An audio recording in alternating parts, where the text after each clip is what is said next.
Will there ever be peace in the Middle East? I was born to a Muslim mother from the north, from Tangier, and a Jewish father, Jewish Amazigh, Indigenous father from the south of Morocco, but who grew up in Casablanca as well.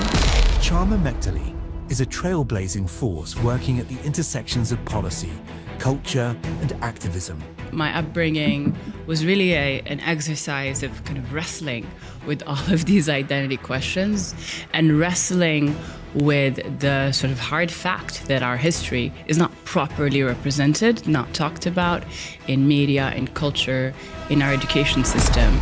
How I would frame this is very simple. This is not an Israeli-Palestinian conflict. This is a conflict of moderates versus extremists. Some of those indigenous folks in the land, and indigenous is another term we can unpack, they didn't get to vote on the creation at the United Nations. So that ratification they weren't part of that process. In this podcast, Mike and Chama discuss Israel, Palestine, and the broader context and framing of conflicts in the Middle East. Chama, thank you so much for being here today. Thank you for having I'm really me. looking forward to this conversation because, as we were just saying off air, there are so many different places we can take this conversation. And for those who are watching and listening, we're going to do our best to look at the geopolitics of it all. We're going to talk about maybe some even religion and spirituality, culture. But I want to start with your upbringing because I find it so fascinating, right? On your Instagram bio, it says half Muslim, half Jewish. The minute I read that, I was like, how does that mix happen? So tell me a bit about your upbringing, Sure. How you grew up and how that shaped who you are today. Totally. So a lot of people are confused when they say that. In fact, I did a campaign for Facts for Peace shortly after October 7th to try and get people more to hold space for both cultures, communities, narratives. And my favorite comment was that I must be AI generated because they could not possibly hold the possibility of those two cultures and identities being mixed together and kind of being part of one person. Now, I grew up in Casablanca, Morocco. I was born to a Muslim mother from the north, from Tangier, and a Jewish father, Jewish Amazigh, Indigenous father from the south of Morocco, but who grew up in Casablanca as well. And it took me a long time to really understand my identity. It also took me a long time to understand Jewish identity in the Middle East and Jewish identity as a whole. And that's what I try to normalize today because there is this idea, this misconception that Jews are a religious people, are a religious community and a faith-based people, but Jews happen to be at the intersection of being a religious community as well as an ethnicity, as an indigenous people that share a collective sense of peoplehood. And so I was aware of the ethnic parts of my belonging to the Jewish community, but I was always afraid of identifying as a Jew because sort of wherever I went, everyone would try to kind of validate and confirm this idea that Jews are a religious people, and according to Jewish law, your mother has to be Jewish for you to be considered a Jew in many spaces, unless you're in Reform or sort of more liberal Jewish spaces. And so my ability to relate to the Jewish community and kind of own my Jewish story was solidified when I went to the United States and I was around Reform Jewish and liberal Jewish communities. And I went to a very sort of traditionally, culturally Jewish campus. And that's where I understood for the first time, oh my God, this is why I've made Jewish art since I was a kid. This is why I have had this longing for the land of Israel since I was a child, because of the ethnic aspect and the peoplehood aspect of being a Jew. So my upbringing was, I would say, really complicated. especially when it came to kind of dealing with the outside world. So at home, we had our own complexities at home for sure. This is an African household at the end of the day, where there's a lot of trauma for sure from past generations, not a great ability to communicate about identity and about the sort of political, historical movements that shaped identity. And so there was a lot of chaos at home, which is, I'm sure, relatable to many people. Unfortunately, I can relate. But there was this ability to talk about everything at home and to really kind of air it all out and to talk about politics and history and identity and spirituality and to explore things. And there was just this freedom of really asking questions that I didn't feel when I went outside, when I interacted with the public, with the media, with kids at school, with my teachers, with my school principals, etc. And that's when I realized some things have happened ideologically and politically that have pushed to the side all of the other narratives about what it means to be a person from the Middle East and North Africa. And what I mean by that is we've had a couple of ideologies that converged to create and impose pressure on people to identify just as Muslim and Arab in North Africa and the Middle East. And we can obviously speak to what that means even within sort of the African continent and those lines around, what it means to be North African and being pressured to say you're just Arab when clearly we're so many other things. And just the denial, the stripping away of all other identities, the marginalization of all ethnic and religious minorities, in many cases, majorities that have been pressured to identify as a foreign identity over the years. And so my upbringing was really an exercise of kind of wrestling with all of these identity questions and wrestling with the sort of hard fact that our history is not properly represented, not talked about in media, in culture, in our education system. And so I became an activist very, very young. Wow. In basically middle school. You had a placard in middle school? Yeah, so many. Oh my gosh, I love it. Yeah, and I was met with a lot of resistance. I mean, the kids would kind of bully me for all kinds of things, for being that activist person. So they would call me all kinds of names, but they would also bully me for my last name that sounded different, right? So as a patrilineal Jew, my last name didn't sound particularly Muslim or particularly Arab. And so I would get picked on about that. And so I internalized my difference very young, but I also internalized and was very sensitive to the otherization of all other minorities and communities. So I got just picked up every fight. Wow. Yeah. Thank you for sharing all of that, because I'm glad you used the word complex, right? Because even those who aren't from where you're from can recognize the complexity in their family, right? There's complexity and nuance everywhere. Totally. But what's so interesting about us in the West looking at Africa, the Middle East, is we sometimes refuse to accept the complexity. And we're like, no, split it into 2 teams, split it into 3 teams, split it into 4 teams. And this is what some of your work has been, right? It's trying to help people understand the complexity and the nuances between the Middle East, between Africa, and between the West. What would you say are some of the biggest common misconceptions in the West we hold about the Middle East, or we hold about, even North Africa? That it's all Arab, it's all Muslim, it's all uncivilized, filled with savagery, and will always exist in this context of war and conflict and violence. And it exists, the Middle East and North Africa exists in consciousness as something that has never evolved, a constant stagnating state of chaos and turmoil.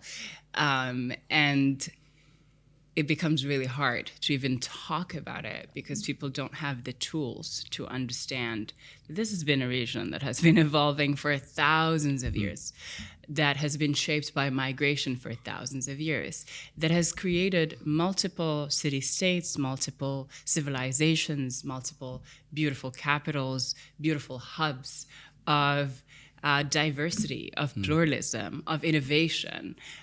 We are talking about so many centers of civilization that have informed even Western civilization over the years.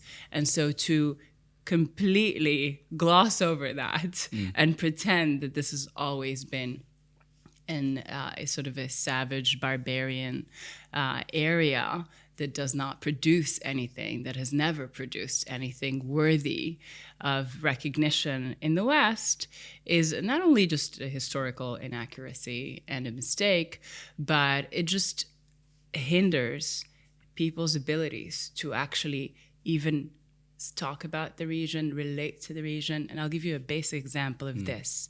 When we talk about DEI, for example, right? We're going there. We're going there. When we talk about DEI in the West and we talk about how DEI relates to the Middle East and North Africa, usually people base it off their own interactions with the minorities in the West that are representative of the Middle East and North Africa.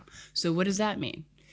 It means that for them to be inclusive of the Middle East and North Africa, they pick the token Arab, the token Muslim, right? The diversity hire. Now, to make it to the United States and Europe, there are various stages, right? Various barriers you have to cross to be able to become that immigrant. And those barriers are in many cases socioeconomic, also political.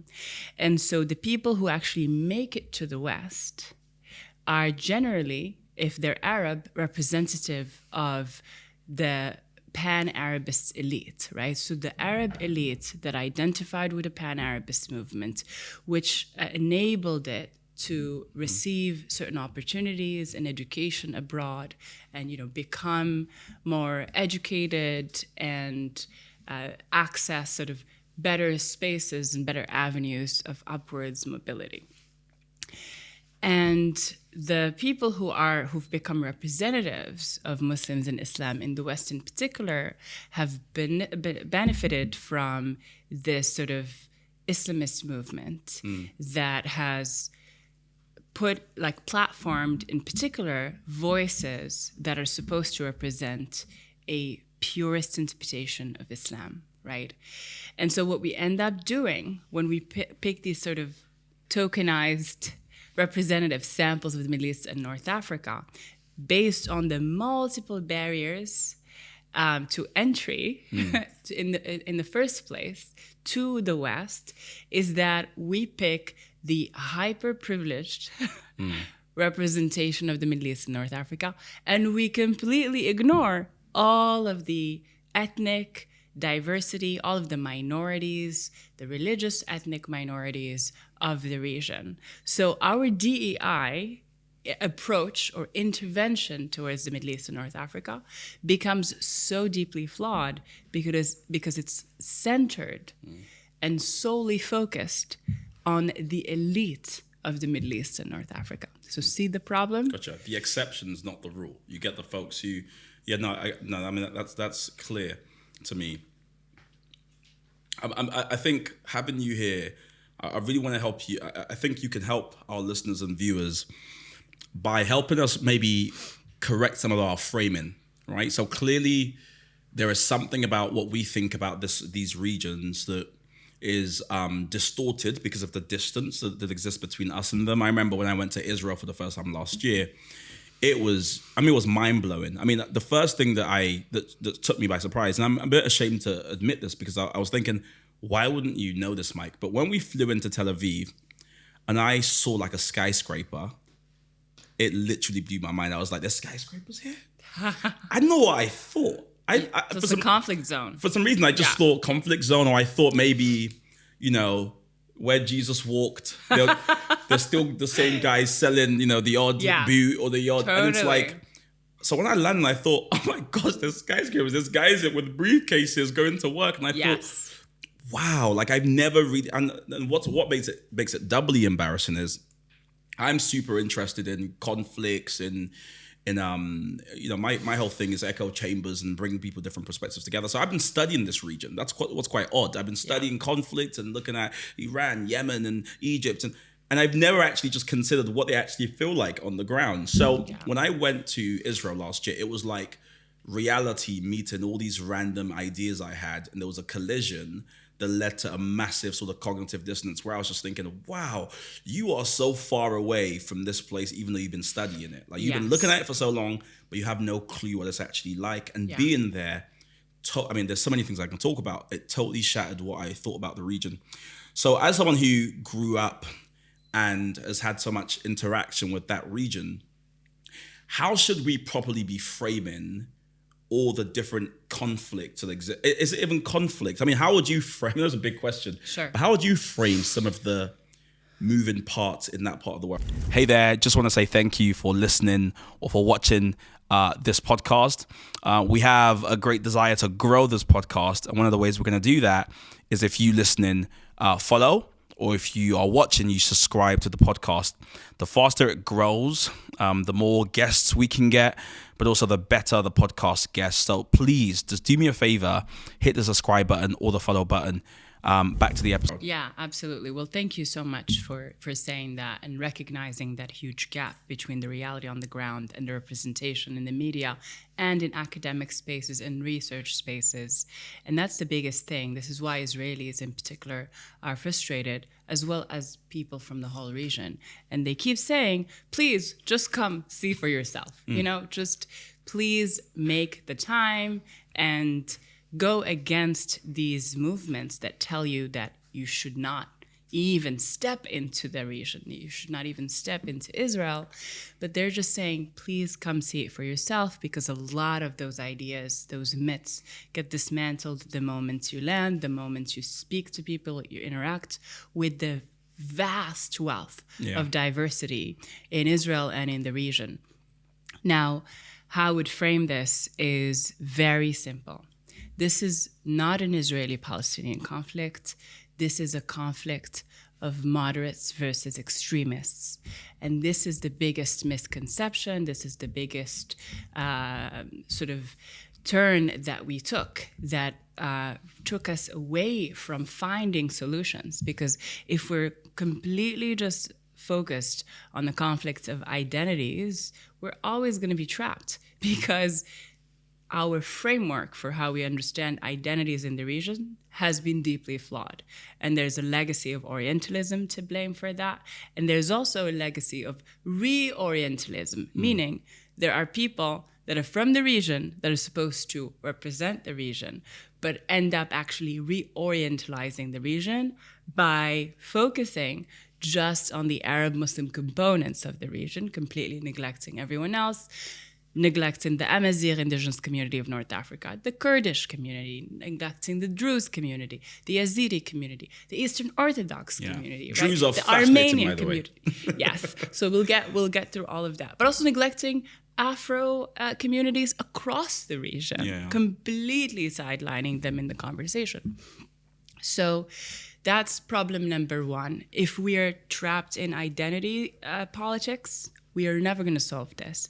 The much helpful tool is to look at extremism versus moderation. And why am I saying this? Because we've had two essentially extremist ideologies that have converged specifically as a reaction to the sort of Jewish decolonization movement known as Zionism, right? So when Jews came back to the land of Israel in a much more organized manner to create a Jewish state, and obviously there was even more urgency for this Jewish state to be created after the Holocaust, when the world, especially Europeans, had to contend with the fact that Jewish persecution in particular is so unique and it evolves very rapidly to a point that you can't stop it when it becomes so systematically engineered, right?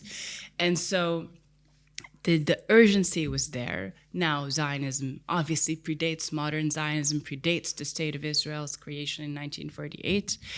And what this meant is that it challenged the other sort of decolonization, liberation movements in the region. And it challenged them with this task of how do they create similar movements across the region to reclaim land from European empires, right, that exploited the region, et cetera, et cetera. And more than exploited the region, created fractures in identity.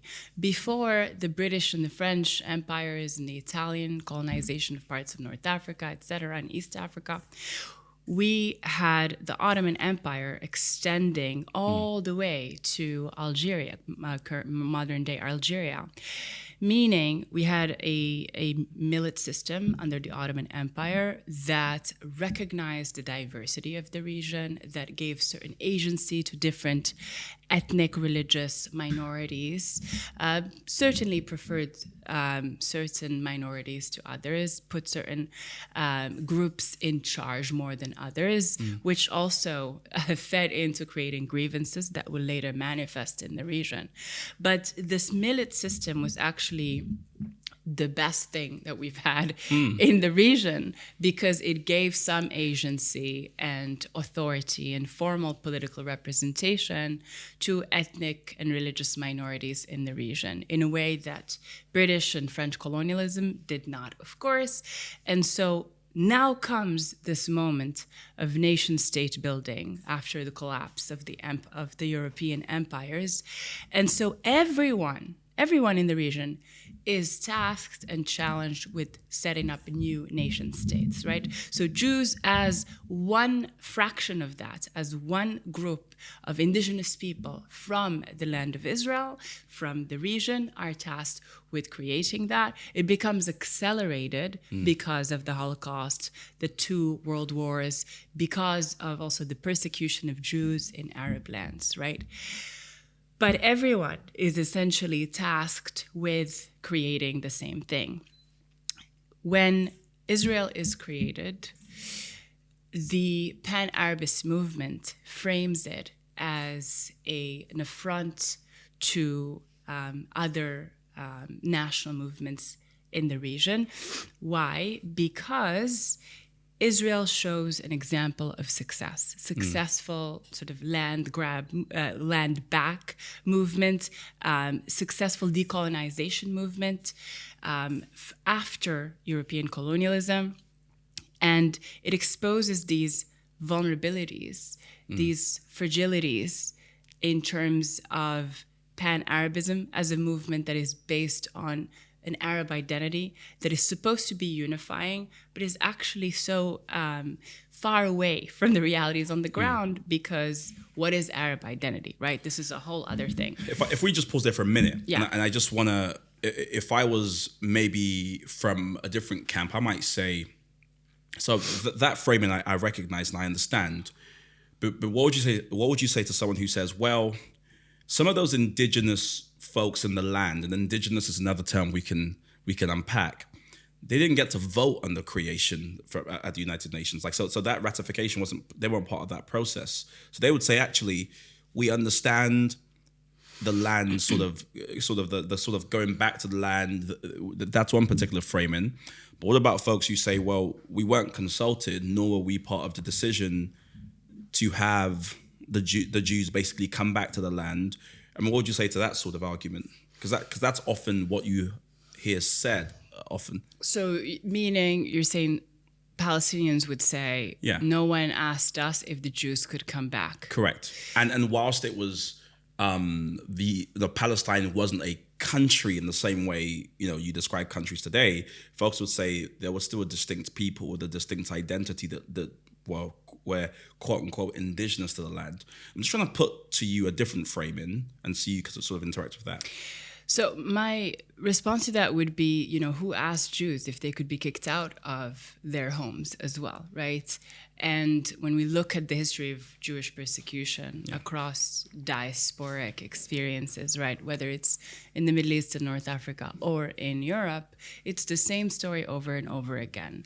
But Jews didn't say at that point, after specifically, massive loss, we're talking monumental loss, 6 million Jews brutally murdered in Europe, and multiple systems of persecution across the Middle East and North Africa, specifically targeting Jews. They didn't say, "Oh, we're going to have to, consult some."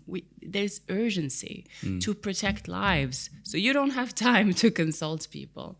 And obviously, if you look at the history, you see that there was a lot of complexity in terms of this return back to the homeland and this project of realizing a nation state. There are Jews who purchased land, and that's the majority of what makes up the land of Israel today. And that their narrative is, well, we spent money at a time when Jews didn't have money to create this miracle of a state so that they can protect the sanctity of life. Of course, you had certain extremist interactions with local populations. And by the way, from both sides, because when we talk about violence that took place in the land of Israel or Palestine before the creation of the land of Israel in 1948, and what I mean by Palestine is the British mandate of Palestine, right? Which, between brackets, was also recognized as Eretz Israel, and you see that on the coins of the British mandate of Palestine, right, pre-1948. And Eretz Israel translates to the land of Israel. Now, when you look at those narratives and those testimonies of violence and extremism, you see that, sure, there were small fractions of Jews who came into conflict and confrontation with local Palestinian populations, for sure. And there were Palestinians, specifically extremist Islamist Palestinians, who massacred Jews. An example of that is the Hebron massacre, before in the 1920s, before 1948. And so I would just love if everyone could allow themselves to just hold that reality, that there are so many truths here that happened at the same time. But one thing that I also want everyone to recognize is that we could never equate the number and the severity of extremism in the Muslim Arab world and specifically within Palestinian territories, equate that to Jewish extremism. It's such a mistake because it's not the same in numbers, it's not the same in scale, it's not the same in severity. And when we equate that, we also fail to recognize that convergence of ideologies, so the pan-Arabist and Islamist movements converging as a reaction to Zionism.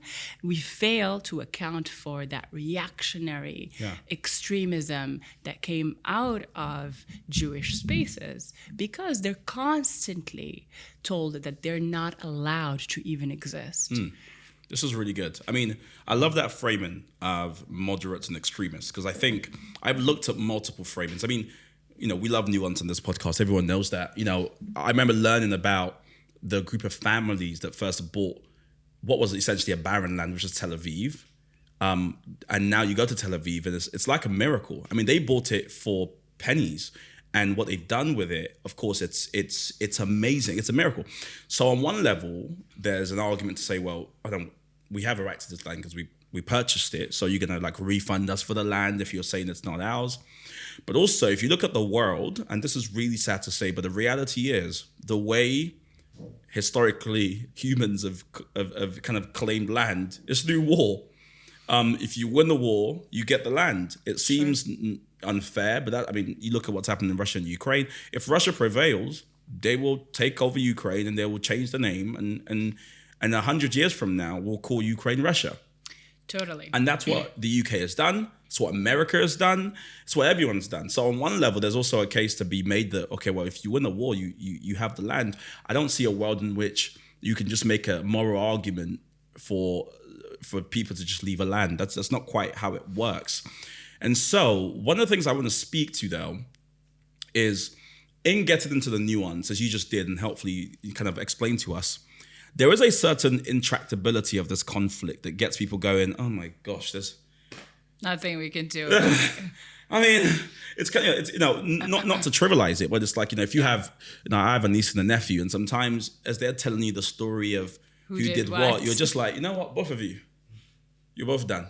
Okay, both of you go sit down. And I think that might be the collective consciousness of a lot of people in the West, is that they just go, listen, there's so much detail.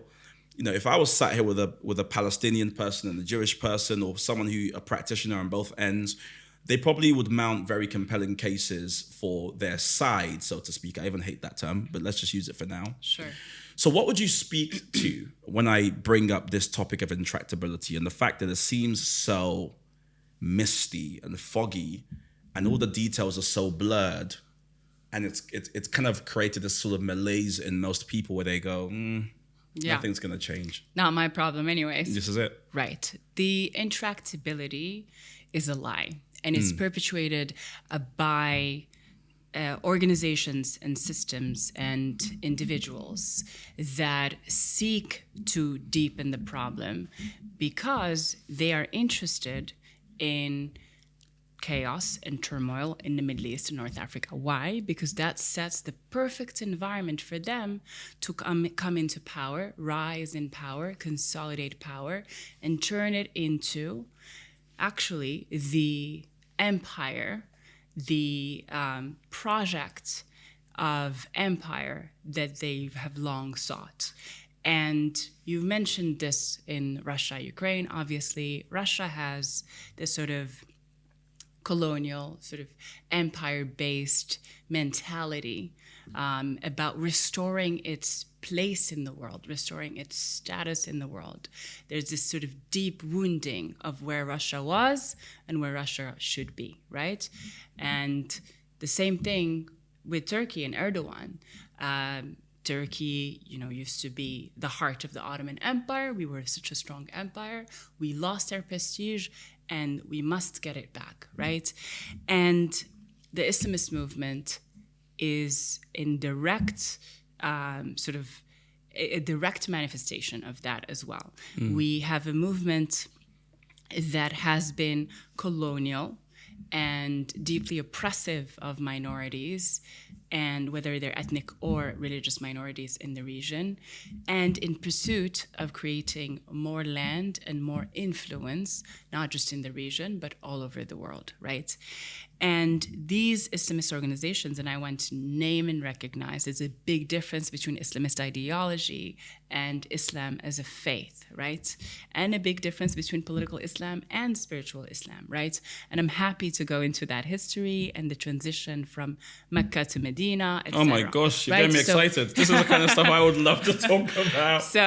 Is jihad actually a spiritual thing? Yes. Or is it, So we'll get into that. But what I mean by this is the intractability has been sold to us and invested in and distracting us from the actual solutions and the very possible solutions on the ground, because it is not in the interest of these massive global networks of extremism, right? And let me walk you through some solutions just to show you that it's not actually intractable. Good. It's not all for nothing.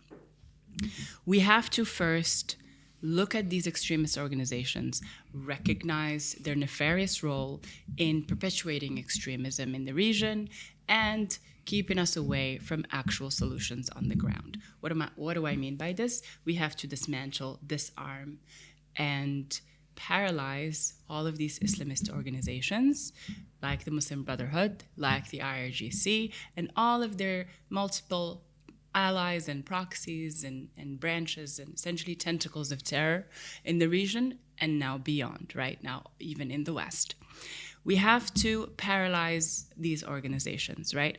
But that's one step. The next step is to shift a culture of radicalization, essentially a culture of Nazification that has taken hold, that has been deeply entrenched within the culture of the Middle East and North Africa, specifically after the Holocaust, specifically after 1948.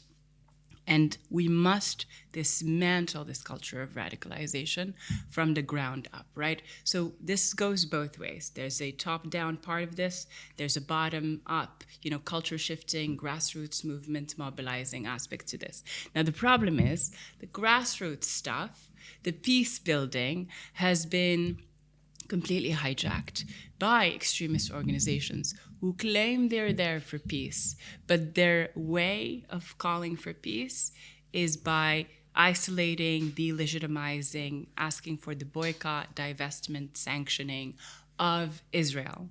And they have become deeply anti-Semitic, and they have created larger and larger gaps between Jews as an indigenous people to the Middle East and the other components of the Middle East and North Africa.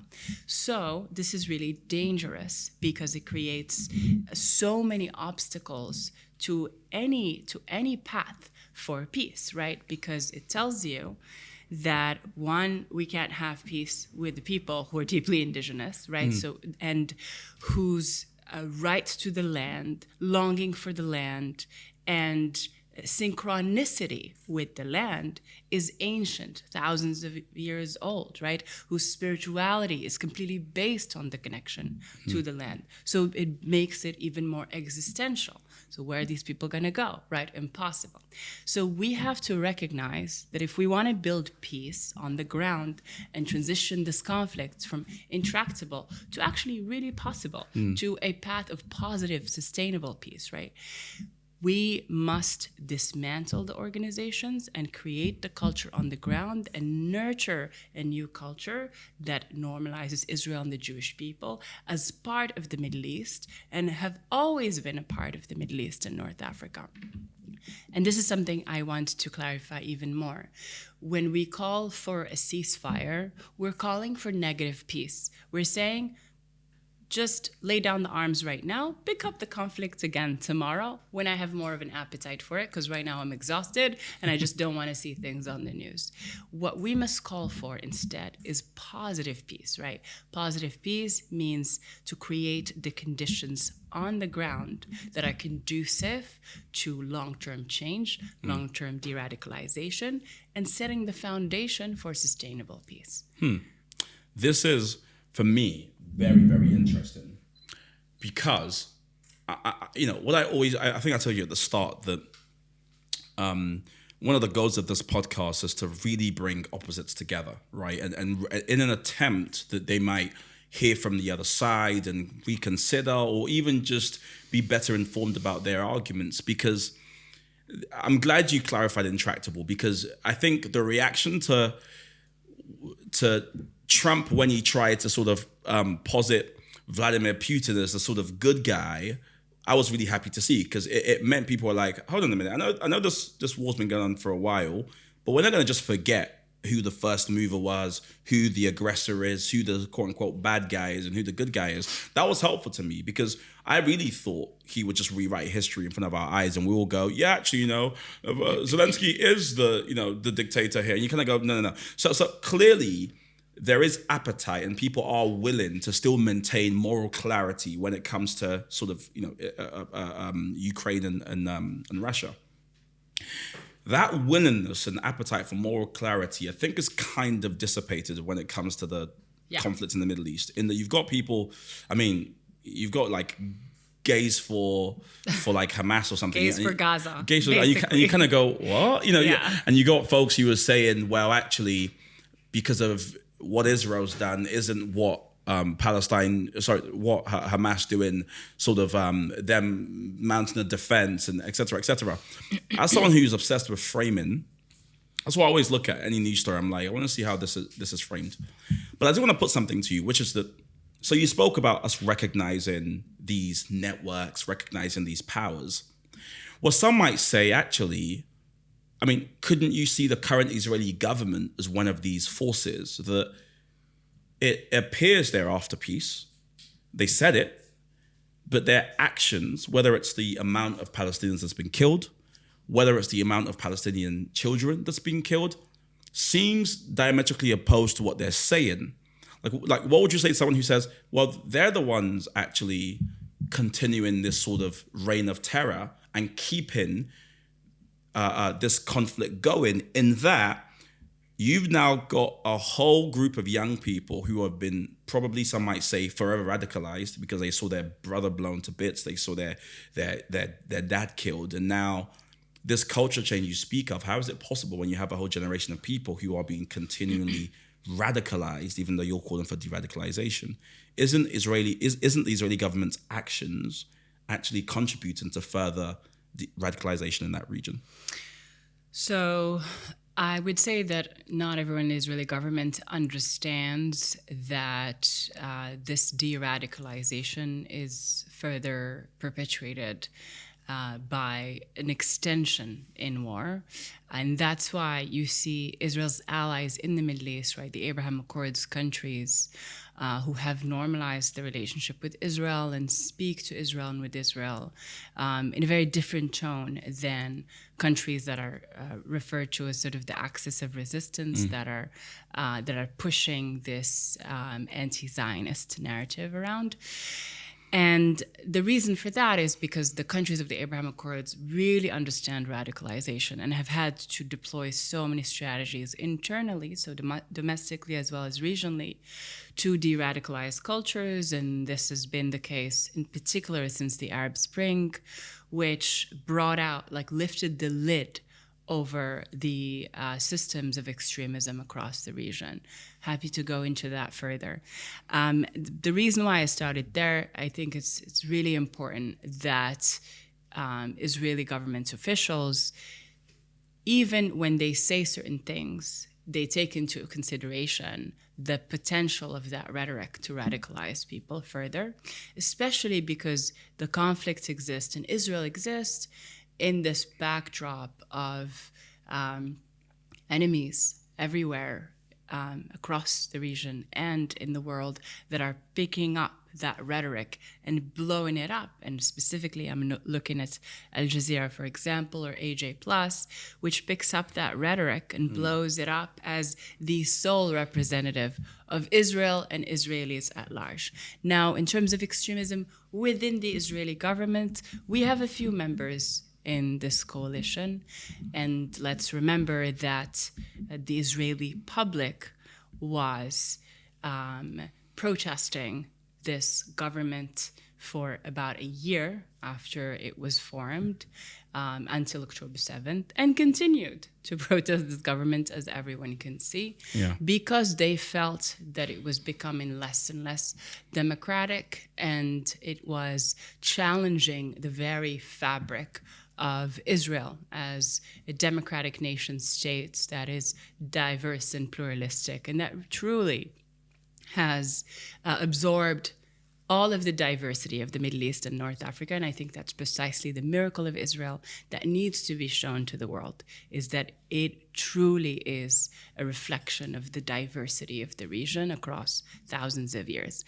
Now, this is really important because we have had all over the world ultra-nationalist movements that have been leveraging the social and socioeconomic tensions on the ground to rise to power. And this has been the case in the United States, in Germany, in Holland, in the UK, right? Unfortunately. Right. And so instead of people saying and recognizing that democracy is being challenged all over the world, and that ultra-nationalism and racial supremacy is challenging the government structures that we've created because we have access to technology in the ways we didn't have before. We have connection and engagement with so many cultures. At the same time, every single day through our phone, we're bombarded with the request to engage with another culture, every minute, every 30 seconds, right? And that requires of us to create new systems of belonging, of relating to other cultures, relating to each other.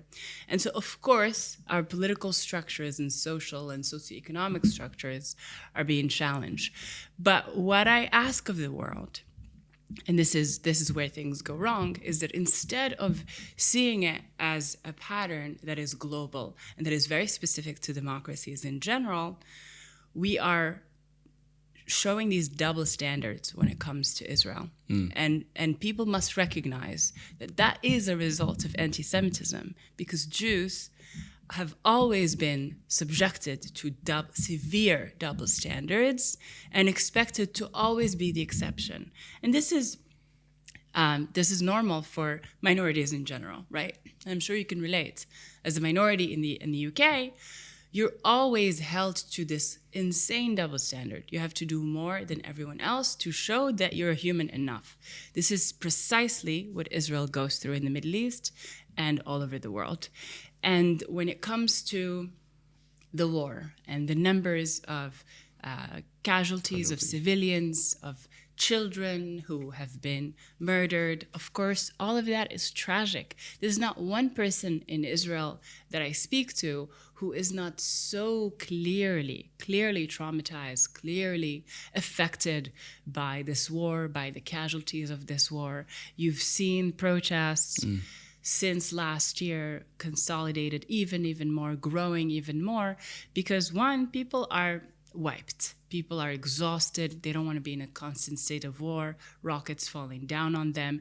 And as you're navigating this war, you're also being asked by the entire world whether you're genocidal or not, right? You're asked by the entire world, why won't you stop the killing of Palestinian children? As if they had the choice, right? So Israelis will tell you, we didn't start this war on October 7th. War was launched on us. Hamas invaded our sovereignty and killed and butchered and raped and said over and over and over again that they will keep doing it. And it says so in the charter, right? And so that's what I mean by the double standard. That's on one hand. The other hand, Hamas deeply embeds itself within civilian property, within hospitals, within schools, within humanitarian aid areas, humanitarian relief areas. And so there is a clear strategy to inflict as much harm on the civilian population and on the children. And there is an ideology to accompany that calls for the sacrifice of children and the sacrifice of as many Palestinians, as many Muslims, as many Arabs as possible for the pursuit of this holy, sacred cause. And the cause is martyrdom on behalf of the Muslim Ummah. And this is the radicalization that we're dealing with. Because no matter what you do, no matter what you try, if there is a movement that is calling actively for the sacrifice of children, you just can't compete. Even if you apply the best standards, even if you go out of your way. And I've never seen in any other context of war, especially a war that was not called for, right, by what is seen as the aggressor, right, what is seen by the entire world as the more powerful entity. I've never seen the more powerful entity distributing pamphlets and flyers to warn people this building has Hamas weaponry, and this building, must be destroyed because they're Hamas operatives, high-ranking operatives that are exactly underneath, that are hiding underneath. I've never seen that kind of strategy because it's counterintuitive. If you're trying to inflict as much harm, you would do it all at once, right? And this has been what the United States has done in Japan, for example, right? And so when it comes to military strategy and de-radicalization strategy, I agree that, sure, it would have been better if we had a shorter war in a sense, because extending the war extends the drive for radicalization and is actually really good for the extremist organizations because it allows them to recruit. And they're not just recruiting in that area or recruiting in the West Bank, where Hamas had become more and more popular since October 7th, but they're recruiting across the world. And we see that even more so today in the West. I mean, this is a good place, I guess, to tackle what then is the elephant in the room, because, of course, we've seen Israel, various campaigns take out high-ranking Hamas officials, the leader of Hamas taken out. But when we've seen, and I know there's a sort of pause right now and there's renegotiation taking place, but when we saw some of the hostages being released, I mean, Hamas was very keen to show that they're still larger numbers. They were parading themselves. And it seems as though Hamas is still strong. Now, of course, their machinery, to your point, weapons, that may be depleted. But when you've got the Muslim Brotherhood that's funding this organization, you've got Iran ensuring they're sort of well supported. It's, as you kind of said already in this conversation, an ideology. You've got what's happening being used as a recruitment drive and framed as Then you've got the super sort of meta narrative of this idea of jihad, or this idea of sort of a religious struggle, religious war that's tied to their eschatology and how they think the end times will come. Sure. How do you defeat that? How do you, are bombs going to do it? Is it what does Israel really plan to achieve in that? How does it think it will defeat such a multi-layered and very sort of, for me, kind of undefeatable, sort of always morphing issue? I would argue that Israel was already engaged in a process of de-radicalization, and that's why Hamas attacked on October 7th. And what I mean by that is Israel was actively involved in the peace process across the region, signing the Abraham Accords, leading different peace initiatives, and coming into new relationships and normalizing relationships all over the region. What that did is it disrupted the sort of narratives around the Middle East about how people in the region belong and how they see Israel and the rest of the region and how they see themselves. Because if you've successfully managed to completely marginalize all other minorities for decades and successfully managed to brainwash people to think that the whole region is just Muslim and Arab, it becomes very easy to kick out the non-Muslim and the non-Arab in the region. But what the Abraham Accords did was that they started this process of de-Arabization of the conflict. The conflict became an Arab-Israeli conflict, specifically in the 60s, through the 67 war. And after that, because of Pan-Arabism, Gamal Abdel Nasser was the president of Egypt in the 60s, made it into an Arab struggle to defeat Israel and to rid the Arab world of its Jewish population. And by the way, at the time, Gamal Abdel Nasser was being threatened by the Islamists, and that's why he had to almost kind of compensate for the lack of a cohesive identity that the Islamists were presenting a much more powerful narrative for the people on which to onboard them. And he had to almost overcompensate by using Israel to push this narrative that we're all Arab and that's why we have to essentially gang up against Israel, right?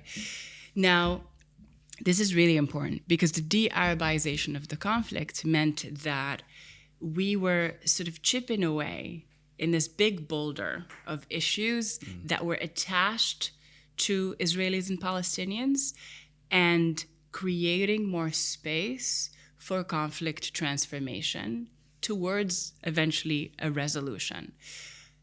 Saudi Arabia was really on the precipice of signing a peace deal with Israel. In fact, 3 weeks before October 7th, Saudi Arabia sent an official envoy to Ramallah, who was going to become the official Saudi ambassador to the Palestinians for the first time in history. And so Hamas and the RGC and the Muslim Brotherhood recognized that this was a critical existential moment for them. And that's why I argue that they decided to throw what I call a genocidal and suicidal tantrum on October 7th, because they knew that either they're going to do that and become relevant again, or they're going to completely dissipate and fade away and just become a relic of history. Especially because what a Saudi-Israeli normalization does is that it creates a new culture for the Muslim world. So not only was it de-Arabized as a conflict, but it becomes de-Islamized as a conflict, right? And so we just deal with it as a geopolitical situation that can be transformed with a little bit of time, with a little bit more engagement, and positive engagement, essentially, in this case. That's why when we think about solutions and de-radicalization long-term, the only viable path, in my opinion, is deeper normalization, deepening the Abraham Accords, creating more paths for regional integration.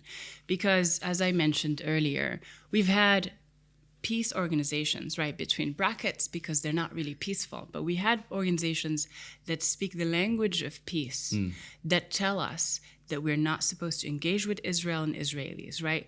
That the only way to deal with the conflict is by boycotting Israel, because Israel is our enemy, and therefore we have to remove Israel first, and then we can talk about solutions.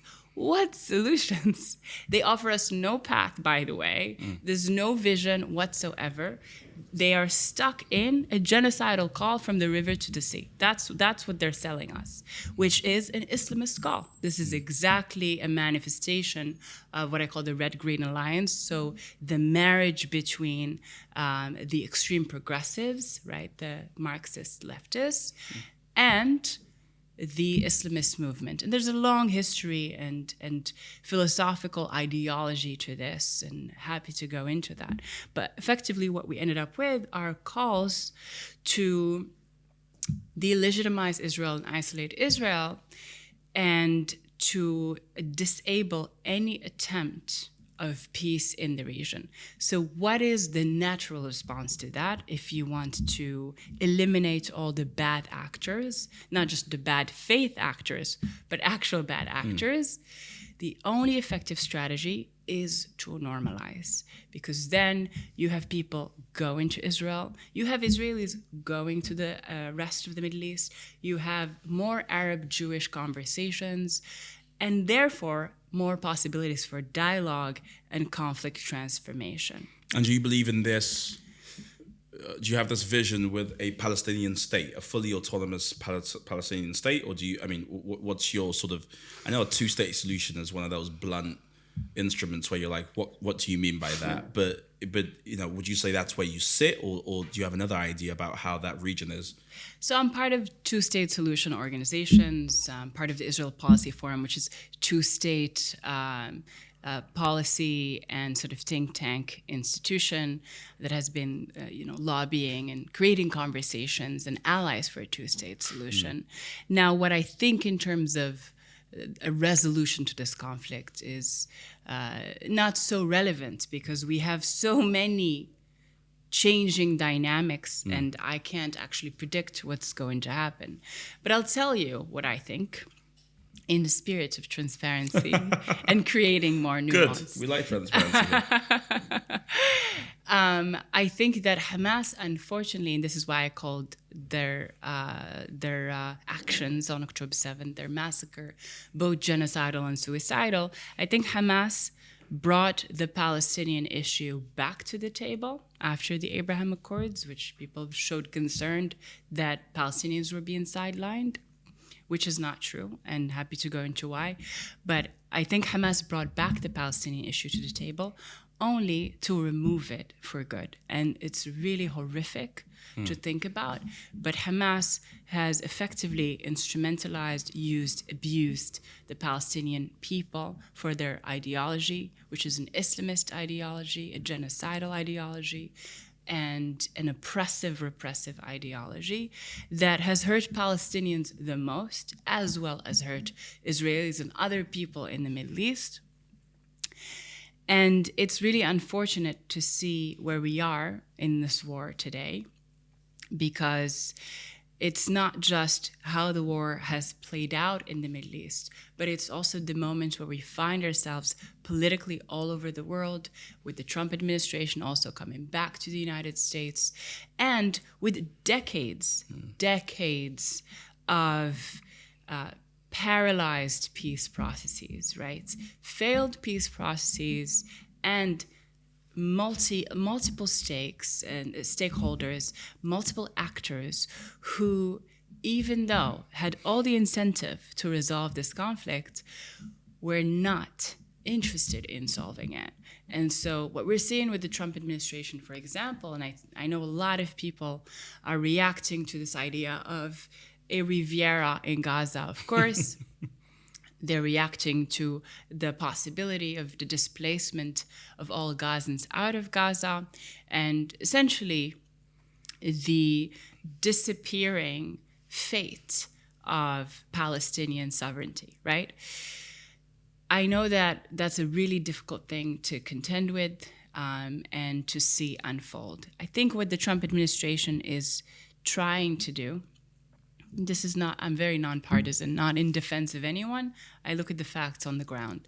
What they're trying to do is to accelerate a peace-building process by effectively disarming, neutralizing all parties involved. And we have multiple parties because, once again, this was never an Israeli-Palestinian conflict. This was a war between extremists and moderates. This was also a war of interest between different Arab states and different hegemonic powers, or powers that are interested in more hegemonic influence. And so what the Trump administration is doing is forcing Egypt, forcing Jordan, forcing Arab allies, as well as enemies to Israel, to think about solutions. Yeah, correct. Because what are we going to do if we're just constantly being dragged to the same problems all over again, which have massive repercussions, not just for the Middle East, but as you can see over the last year and a half, for the entire world. For every institution that we build, every DEI initiative that we build, every Democratic or Republican party or spaces that we create, there will be repercussions that are tied to this. Why? Because there are multiple interests from all over the world taking place, multiple proxies that are in a conflict of interest in the Middle East. And that's why after October 7th, I worried about a third world war. To be very honest with you, within the next couple of weeks, I was really contemplating the possibility of this escalating into a massive war, because there are interests from China, from Russia, obviously, that are also competing with American and British interests in the Middle East. I mean, yeah, solutioneering is difficult, right? Because you don't want to reduce complex things to like, this is what needs to happen next, and if it was as simple, to your point, as that, everyone would have solved this conflict by now, right? I mean, I know what should happen next. The question is, who is going to take that initiative and make sure that actually happens when we know this exists in a backdrop of competing interests? I think this is why some of the Trump strategies can be really effective, because he's taken a very entrepreneurial take on certain things. Not all of it is going to actually work, because even though some of it might disrupt some sort of old ways of doing things, they will potentially create problems elsewhere, right? And so that's something that has to be mitigated and managed. Ultimately, I think the polarization and the partisanship that has been created around this issue in the Middle East. And, whether we call it Israeli-Palestinian conflict or the conflict between extremists and moderates, this has been so toxic and so damaging for the lives of the 99% across the region. And I insist on the 99%, because when we have war and violence, it's not the elite who suffers. The elite can fly elsewhere and get out of a war zone. It's the populations, it's the working class, etc. It's the people who have nowhere else to go. Yeah.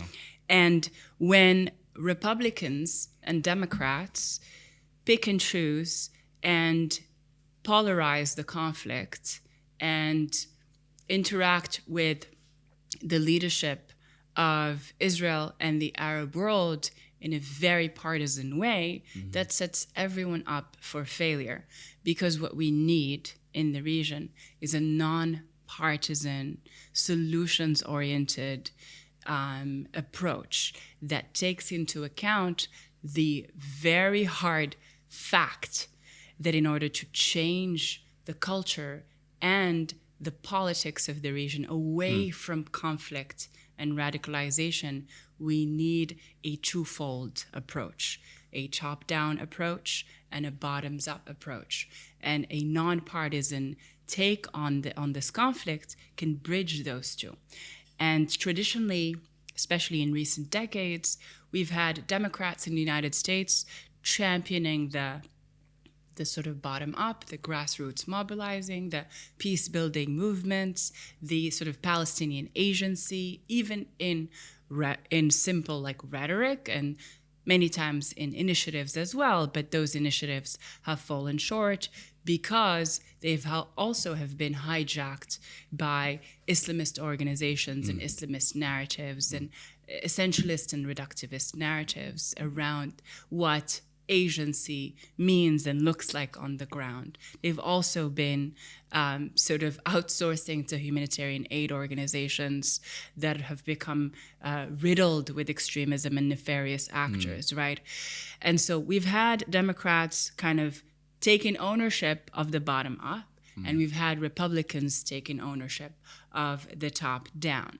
But what we need is both working together, what we've had as otherwise, as in the last few decades in particular, is those things moving away from each other and creating even more division on the ground.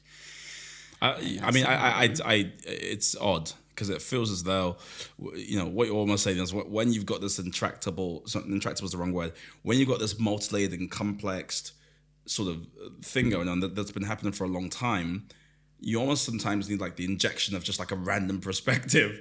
And Trump is like the perfect madman for this hour, I suppose, because he's going to say something that kind of resets the sort of the kind of sliding scale we've been going back and forth on for a while.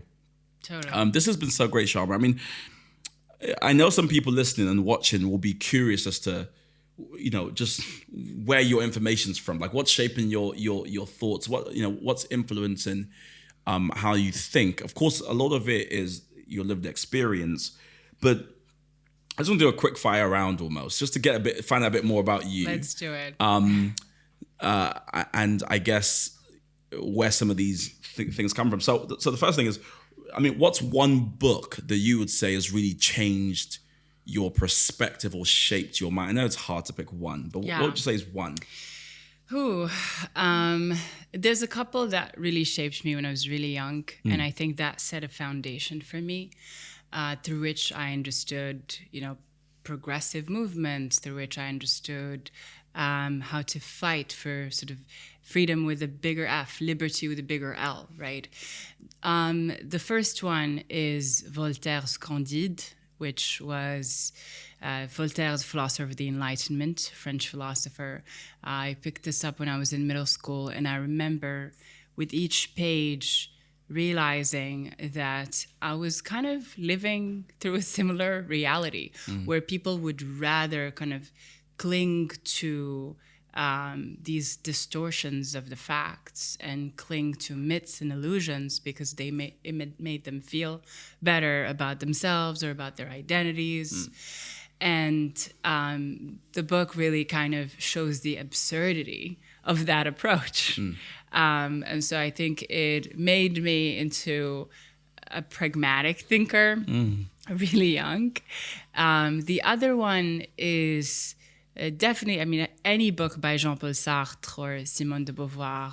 So French existentialist philosophy was really formative for me. I would say for this moment today that we find ourselves in, I think Jew and Anti-Semite is an incredible book because, one, it comes from this tradition of existentialist philosophy, which is anchored in the search for finding what absolute freedom means, what essence means. What does it mean to be a human with full agency? What does it mean to be a human who's totally free? How do you express that freedom? How do you reclaim that freedom even in moments when you're locked up in jail? You know, how do you resist all types of oppression through resilience, essentially, through reclaiming your own story, your own narrative, your own power in whichever constraints you find yourself. And Jew and Anti-Semite takes this lens and this perspective to study anti-Semitism. And this was right through, Jean-Paul Sartre lived through the Second World War, wrote extensively on the experience of the Holocaust and anti-Semitism and freedom in this context of a global war and the repercussions from this war. And he ignited movements for basically liberation and nationalism, and was very famous in the Arab world, actually, pre the 67 war, because Jean-Paul Sartre was seen as this champion of freedom and of Arab agency. And on the eve of the 67 war, he finally wrote a letter and declared support for Israel, which in the Arab world, people thought, my goodness, he betrayed us, betrayed the cause, and dropped what was seen at the time as Arab existentialism, which I think was really tragic for the Arab world. There's an amazing book about this by an Israeli philosopher. His name is Yoav Di Capua, on existentialism in the Arab world. But the book I want everyone to read, if I can leave everyone with one recommendation, it is really Jew and Anti-Semite, because it teaches you these deeper lessons about how anti-Semitism has constantly been evolving and adapted to different moments in history, different ideologies, and how it's so unique, because the experience of being a Jew in the world, being both an ethnic and a religious minority intersecting, is so unique. And therefore, the forms of suppression and oppression and the intersectionality of oppression that faces the Jew is so, so incredibly unique and difficult. And the biggest teaching from that book is that in order to rid ourselves of anti-Semitism, we have to ask ourselves the question of, am I an anti-Semite? And this is a question that should never stop. It's a work in progress. You have to always continuously kind of renew that contract, continuously ask yourself, basically, am I being racist? But because anti-Semitism is so unique, it's even more powerful as a call.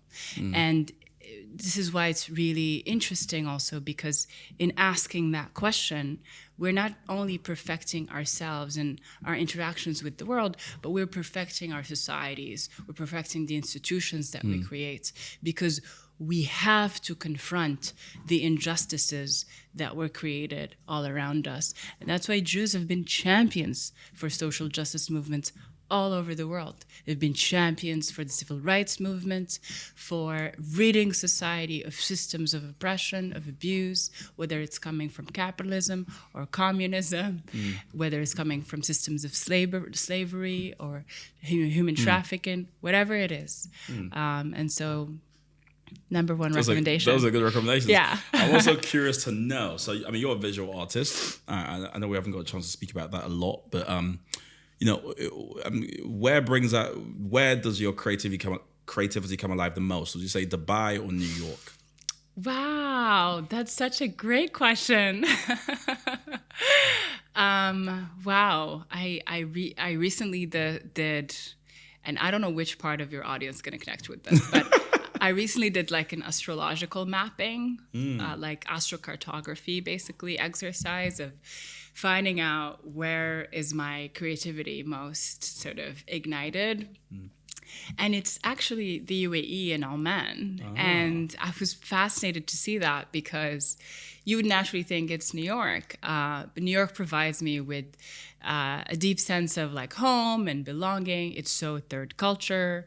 So for me, it's the perfect place where there's no pressure to identify as just one thing, because I could never be just one thing. And I think many of us today could never be one thing. And we still exist in structures that are forcing us, and a media and a culture and politicians that are forcing us to identify as one thing. And that's bound to fail because we could never. We're so many things, speak so many languages, we're so diverse.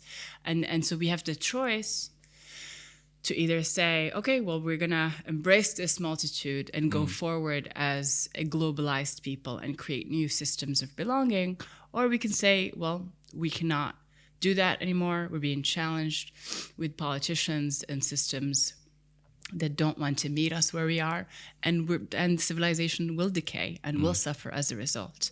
And so we are at this crossroads where we have to do the work to upgrade the software and the systems, or we downgrade society and civilization as a whole. So I think New York is really good for that and kind of ignites my kind of philosophical thinking. But Dubai is also super third culture, even more diverse than New York. And I absolutely love when I have visitors in Dubai, I take them on Abra, which are these old vessels, these old boats that are sort of synonymous with Gulf trade and with specifically the pearl fishing industry in the Gulf. And you board Abra by basically paying 1 dirham, so it's purely symbolic. You get on Abra, and it's like a democratizing process. It's really beautiful because you can see a lot of kind of socioeconomic segregation in the UAE. But you get on this Abra, you pay 1 dirham, and it's so beautiful, and it takes you from old Dubai to new Dubai, or new Dubai to old just Dubai. On it, just equal. Everyone's on it. And they're obviously very fancy Abras you can take for like 45 dirhams. But most kind of tourists and people who are curious and who come for the first time, they really want to do the Abra. And so when I have visitors, I take them there, and we go from the old Dubai and the old souk to the new souk, which is really cool because you get to see how the UAE built this new souk called El Sif, which is really beautiful and looks very authentic, but it's so well integrated with technology. There's like elevators, elevators and escalators that take you straight to this authentic souk. And it's really beautifully designed, and it shows you that potential for the integration of the past with the future. And I really love that because I don't think we can perfect systems in the future without looking at the past. So good. So good.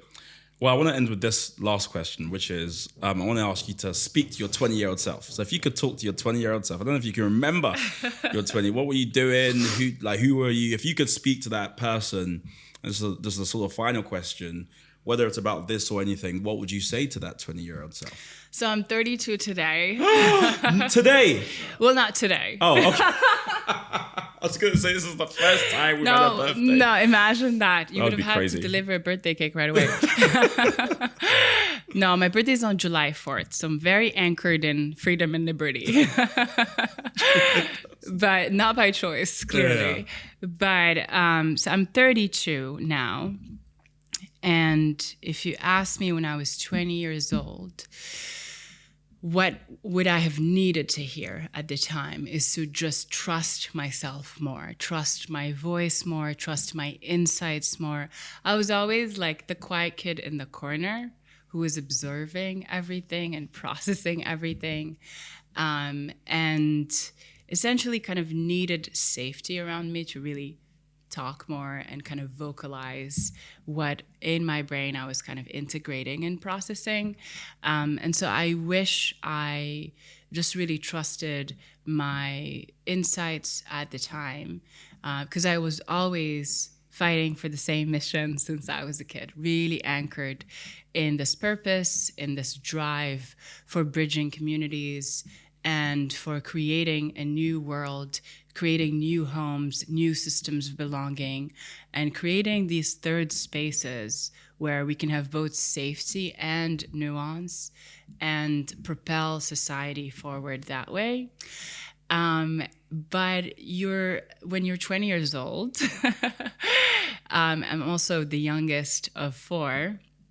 And, you know, in a North African household, you're told not to speak because you have No, you're talking about nothing to share. Your opinions are worth nothing, basically.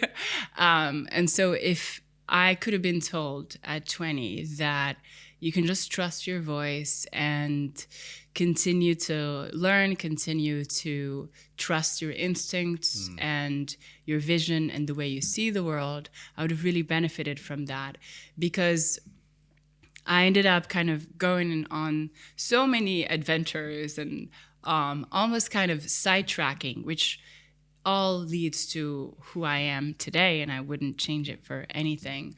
But I ended up kind of seeking truth elsewhere, and maybe thinking, well, maybe I didn't have all the answers. You know, I was in college in Massachusetts, and I had this experience of censorship in Morocco in 2015, and I thought, well, maybe I don't know enough, you know. And the censorship was by the Islamist party at the time, who was leading the Ministry of Interior. And I moved to the Gulf, right? I wanted to learn more about Islam and the Arab world, even though I grew up in Morocco, right? And I almost kind of did it as a way to really immerse myself and to try to understand everything that I didn't see in the media growing up about the region. And so what I would tell myself at the time is, it's okay, trust your voice, and you'll make some mistakes, but trust that it's all going to kind of shape the way you think down the line. So good. I mean, this has been brilliant. Thank you so much for making time to do this. Thank you for having me. Love you use all the words I care so passionately about, nuance, balance, tolerance. These are all like, I don't have any tattoos. I'm getting my first one soon. But if I was going to get one, it would literally say, those words, because they mean so much to me. So thank you for being part of this. I hope we get to speak again about your visual art and sort of that whole journey. Sounds good. But I'm not quite sure how we'll make that happen. We'll have to come to. Well, I want you to be where you're most creative. So maybe it's in Dubai. We need to. But I was going to propose something else. If you're coming to New York and you want to get a tattoo, I could do the calligraphy for it in different languages. So okay, there we go. That might be a thing. But thanks so much for being part of this conversation.